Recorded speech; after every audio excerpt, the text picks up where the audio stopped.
My name is Glenda Marshall, and I learned what betrayal really sounds like. It isn't a scream, it's quieter than that. It's your own father saying, "You don't live here anymore," while your brother stands beside him, laughing like it's nothing. I didn't argue.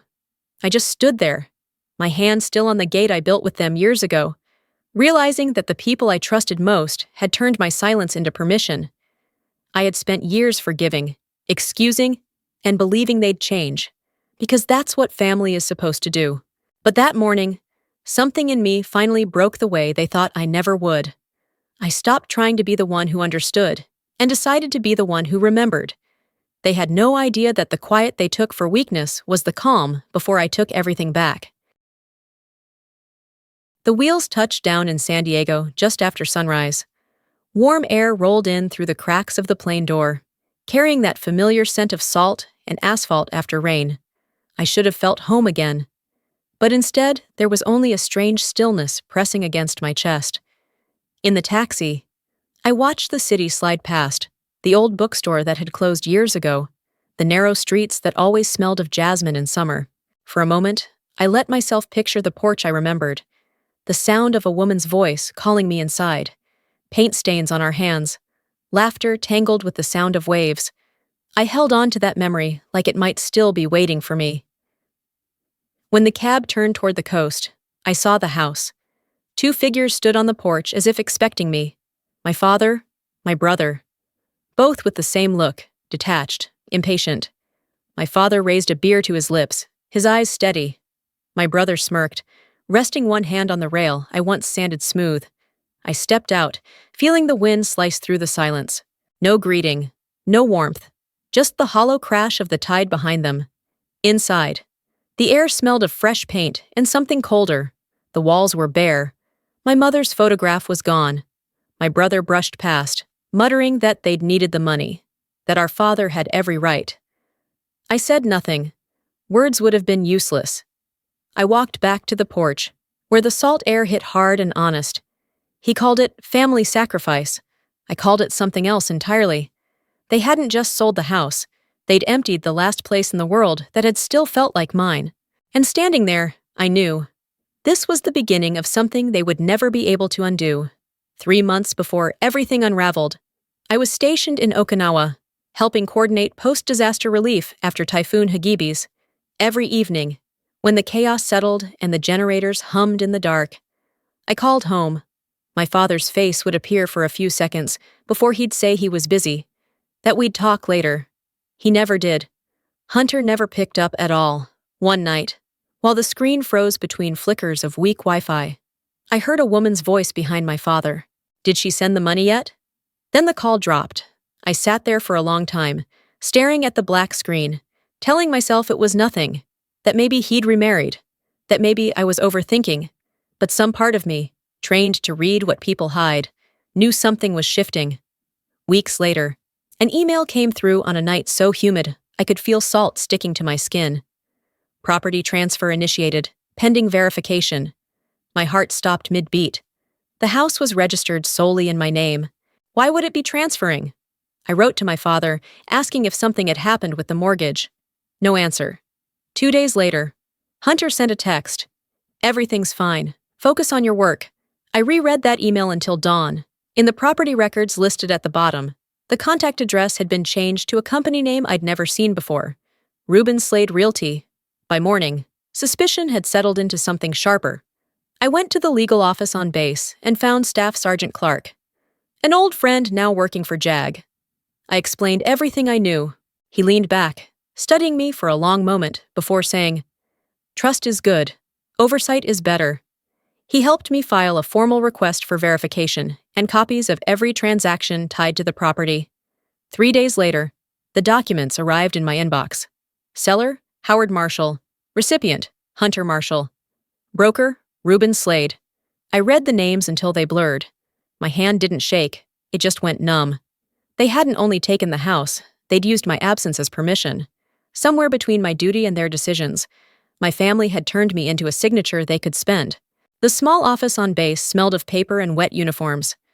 Clark's computer cast a dull blue glow as he typed through federal databases. When he stopped, his jaw tightened.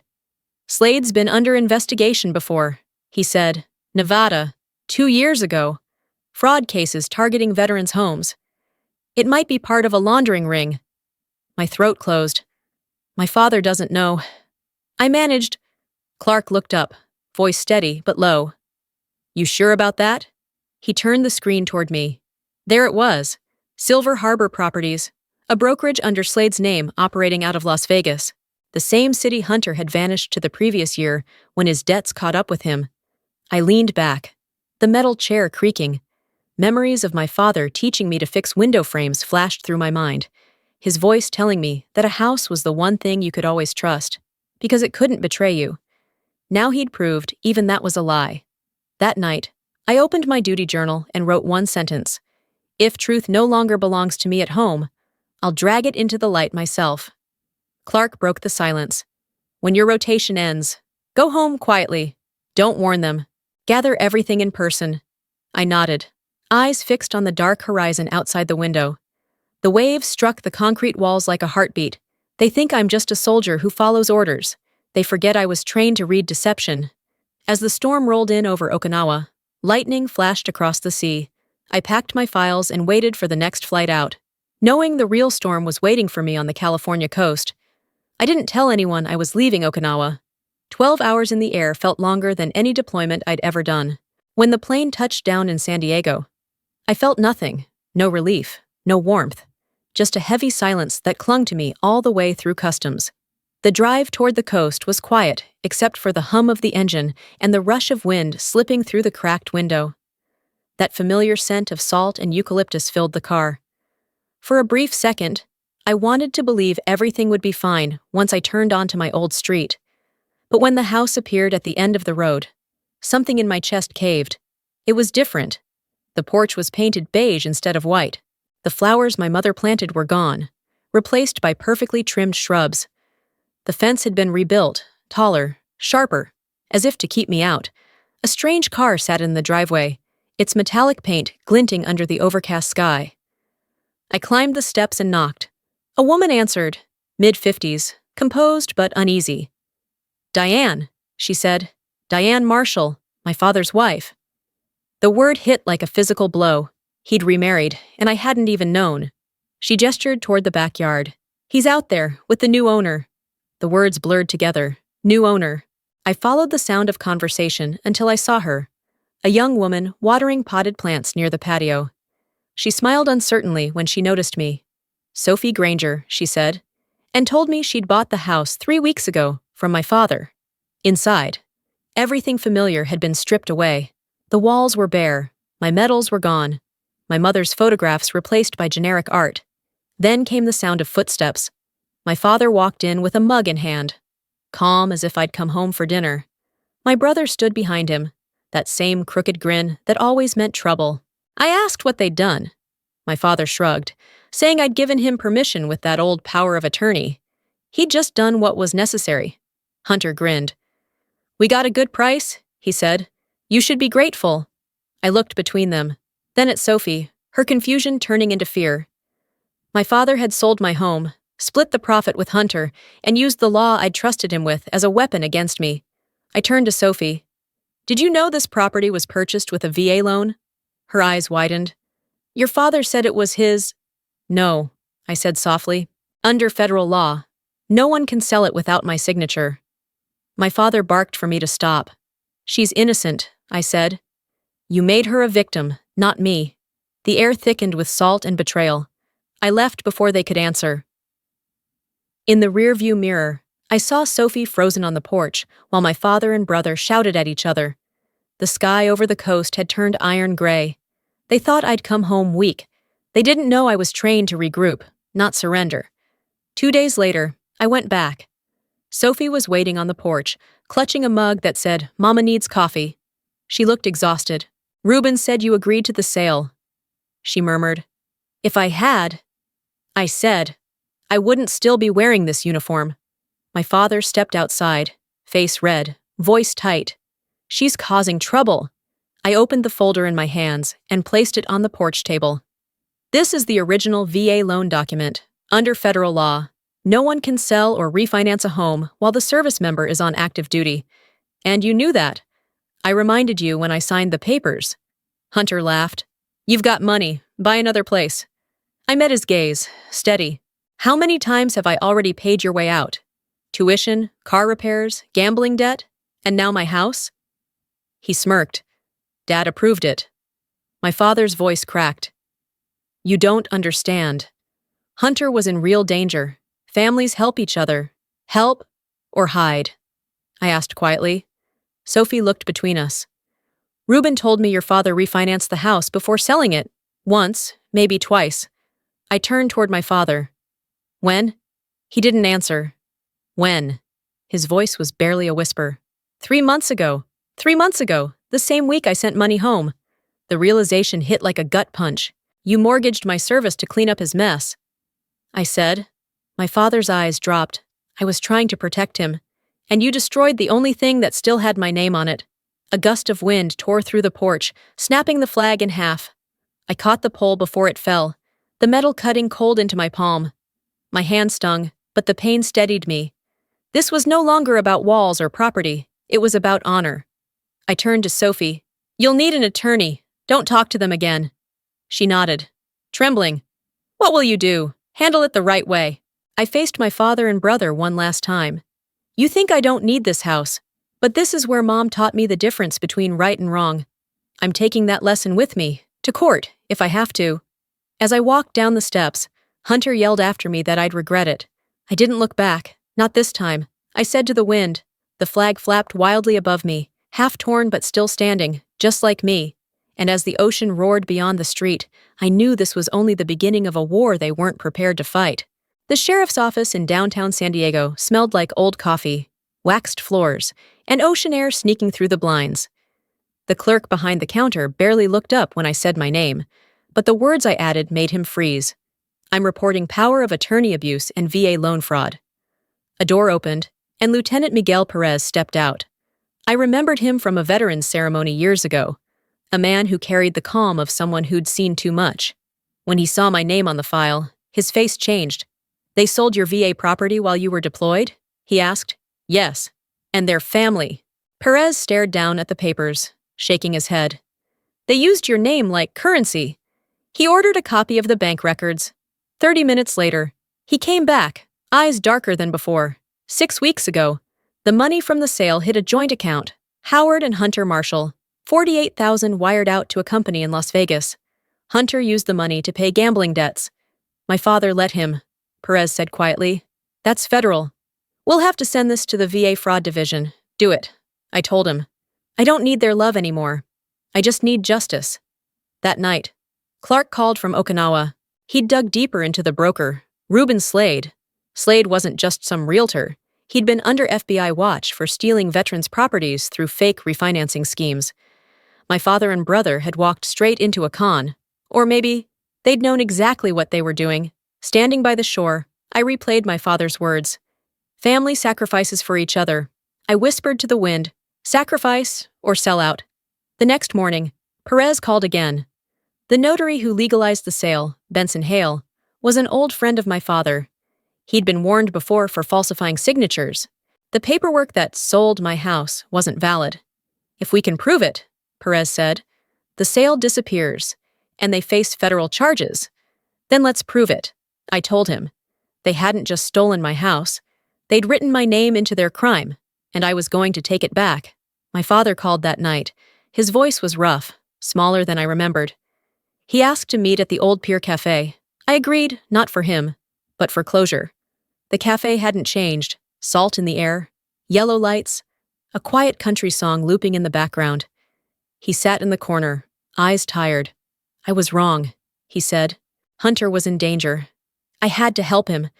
You could have called me. I replied. I'd been sending money home. You've always had more, Glenda. I didn't want to bother you. You didn't bother me. You betrayed me. He said nothing. Then he confessed. He'd refinanced the house to cover Hunter's debts, then again to invest with Slade. He knew it was illegal. He'd done it anyway. Diane appeared suddenly, voice shaking. He's not telling her everything. He did it twice, once for debt, once for profit. My father froze. I looked at her. Thank you. I leaned closer to him. You taught me that honor can't be bought. You sold it anyway. Tears welled in his eyes. I only wanted to save my son. You destroyed both of us, I said, sliding a folder onto the table. Perez's investigation order.